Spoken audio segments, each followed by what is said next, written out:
All right, so I'm going to quickly just run through page 387, question 22, and question 20.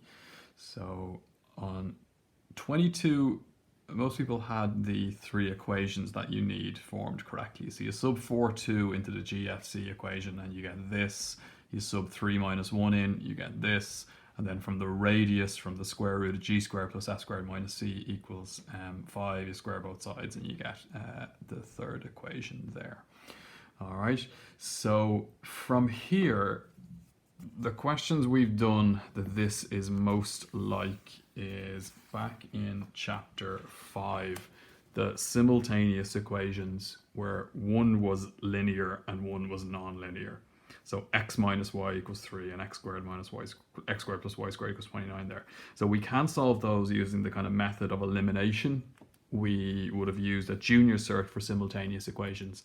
So what we end up doing, so say as an example over here, is from the linear one, I isolate y.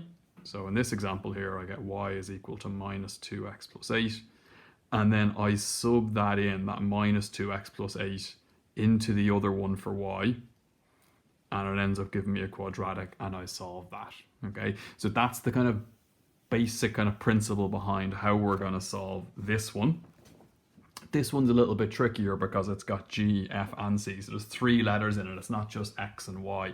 So it's a little bit of a mix of the 3 variable simultaneous that we would have done and those linear, non-linear ones. Okay, so if I was doing this, it's this one here. It's equation 3 that I want to sub into because it's the one with the G squared. It's the non-linear one. So what I want to do is either get G is equal to F's and sub that in here, and get C then in terms of F. So everything then will just be F in this equation, or else get F in terms of G and sub that in there, so that'll just be G's, and get C in terms of G's then as well, and then this will just be in terms of G, and you can solve for G. So I'm going to take equation 1 and 2, and I'm going to eliminate C from it, which is the kind of normal way I would start one of these, even if I wasn't looking for 2 equations of a circle if I didn't have G squared. So I'm going to take 1 and 2, and what I'm going to do is I'm going to multiply 2 by minus 1. Just to change all the signs there. So I'll have C and minus C. So equation 1 I'm not changing. And equation 2, minus 6G plus 2F minus C equals 10.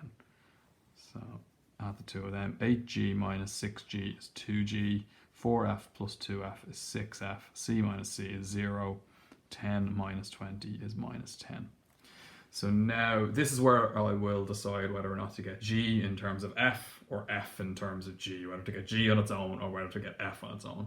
And looking at this, it's going to be easier to get G on its own, because to get G on its own, I'll have to divide across by 2, which would give me an even number there, a whole number there, and a whole number there. Whereas if I try to get F on its own, I'll end up dealing with fractions. And if I can avoid that, I will. So I'm going to get G on its own. So I'm going to leave 2G where it is. So I've got minus 10, bringing the 6F over becomes minus 6F. So now divide across by 2. So I get G is equal to minus 5 minus 3F. All right.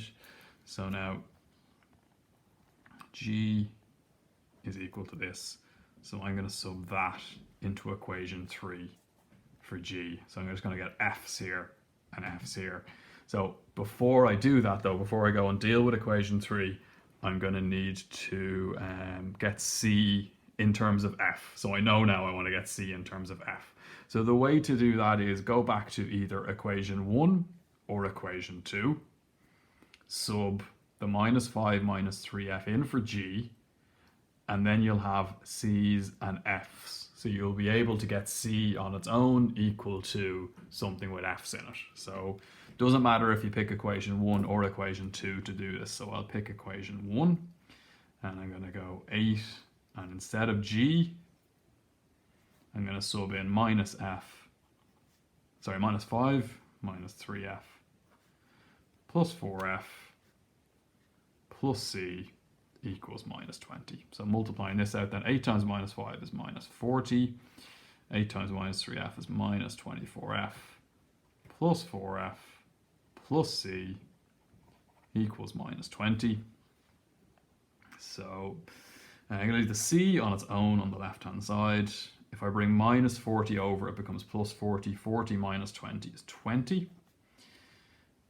4f minus 24f is minus 20f. If I bring it over, it becomes plus 20f.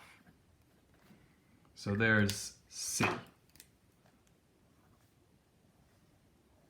So in here, instead of c, I'm going to sub in 20 minus 20f. And then this third equation is just going to give me something with f's in it. Okay, so looking at equation 3 now, instead of g squared, I'm going to write minus 5 minus 3f squared plus f squared is staying as f squared because I'm doing this in terms of f, and then minus c is going to be minus, and then it's 20 plus 20f, and that's equal to 25. Alright, so from here, square it out, you're going to get a quadratic, but squaring this bracket out, 25, 15 plus 30f plus 9f squared plus f squared minus 20 minus plus 20 is minus 20f. So that minus gets distributed, equals 25. So now f squared, f's a number, so you want to get everything on one side equal to 0. 9f squared plus f squared is 10f squared. I've got 30f minus 20f, so that is 10f. And then the left hand side, 25 minus 20 is 5. Bring this 25 over and it's minus 25. So 5 minus 25 minus 20. Yeah, well, or else you got 25 here, bring it over, it becomes minus 25. 25 minus 25 is 0. So you're just left with the minus 20. Equals 0. Solve this however you want. I'm sure you're able to finish it off from here. Just move this up.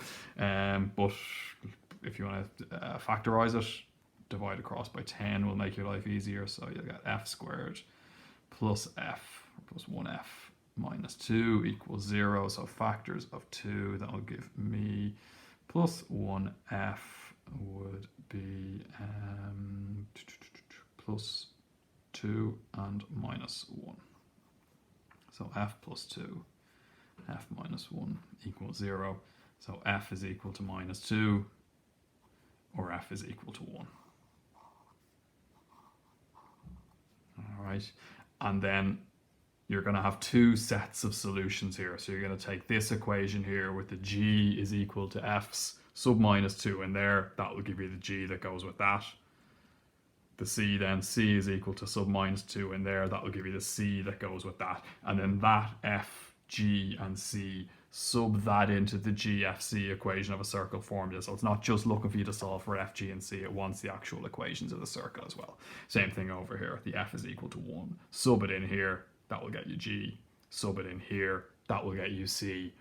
You've got another set of f, g, and c. Sub that into the f, g, and c formula in the log tables on page 19, and that's going to give you the equation of the second circle. So that's how you're getting the equation of the two of those. All right. 23, you're given 2 points and a radius, so it should be very similar to this. Okay, so just going to follow this on question 23, and you should be all right in that one.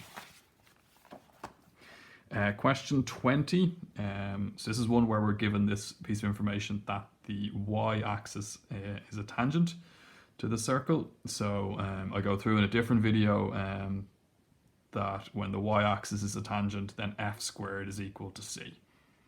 Okay, so y-axis is a tangent, f squared is equal to c. With this one here, sub minus 3, 6 in, you get that. Sub minus 6, 3 into the GFC, and you get this. We're kind of all right on forming those. So there's my 1, 2, 3 equations in question 20. Again, it's the f squared one that I'm going to want to sub into. So what I want to get is C in terms of F. Okay, so strangely enough though, I'm still going to eliminate C first. Okay, so I'm actually going to follow very similar steps to the last one. Okay, so I'll work through it real quick here, but if you got the last one, you should be able to get this as well. But I'm going to take equation 2 and 3. I will multiply equation 3 by minus 1, change the sign. So equation 2 is staying the same. Equation 3, if I multiply it by minus 1, I'm going to get 12g minus 6f minus c equals 45. So summing those, 12g minus 6g is 6g, 12f minus 6f is 6f, c minus c is 0, 45 minus 45 is 0 as well actually. So what do I want is, I want to get it in terms of f's. So let's isolate g. So I'm going to sub in for g here. So 6g is equal to, bring it over, minus 6f. So g is equal to minus f. Okay, so